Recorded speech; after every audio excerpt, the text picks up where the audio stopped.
Менде бир суроо бар сизге.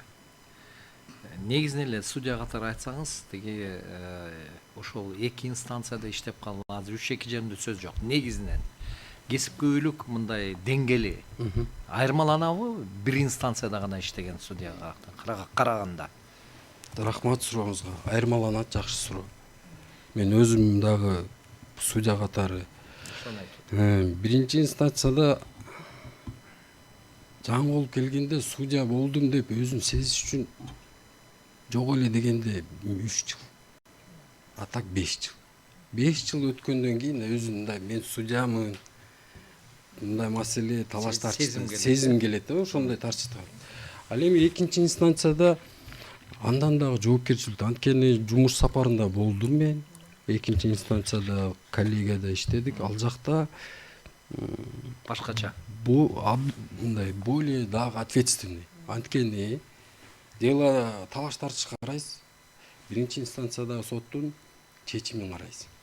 Ал жакта уже биринчи инстанцияда далилдерди чогултуп, талашты чече турган болсок, экинчи инстанцияда облус сотто. Ал жакта биринчи инстанция туура чечтиби?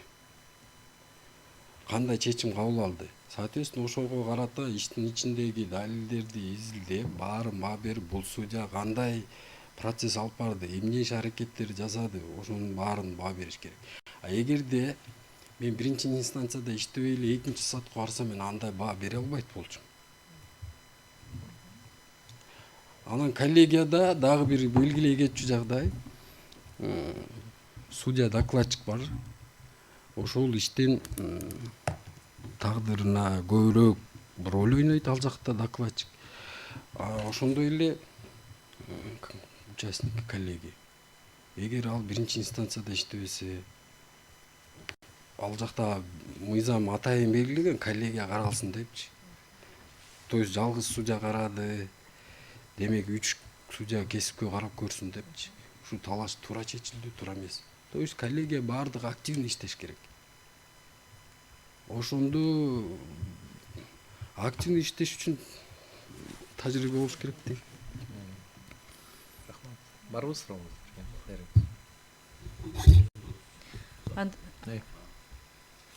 Темир Мадамбекович, демек сиздин сөзүңүзгө карата бүгүнкү күнү саясат ушул боюнча өзгөрүлүп аткан турбайбы анда?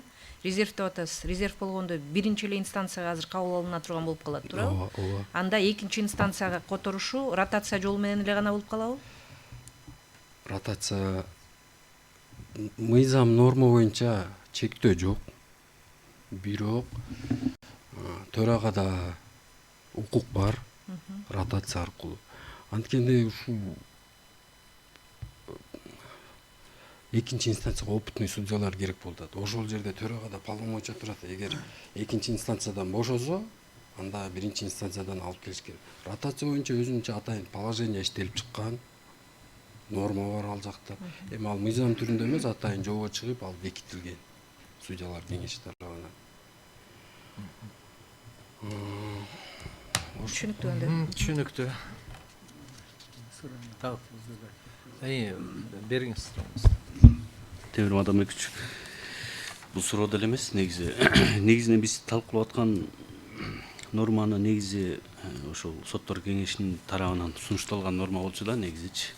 Анан эгерде мына азыр жогорку кеңештин жаңы түзмө депутаттар шайланды, эгерде ошондо ошо сиз белгилеп эдиңизби, ошо Конституциялык соттун судьялары, ээсин судьяларын дагы бир кошуп кетиш керек эле депчи жана жергечи. Ушул боюнча бир жумуш топ кылып, эгерде ушул мүмкүнчүлүк болсо, ошондо бир эртерээк иш алып барып, депутаттар аркылуу конституциялык мыйзамдын долбоорун бир киргизип койсок жакшы болот эле да. Ооба, бул мыйзам чыгаруу демилгеси жогорку сотто, судьялар кеңешинде жок. А так судьялар кеңеши жумушчу топ иштегенге даяр. Рахмат. Рахмат, отуруңуз. Рахмат.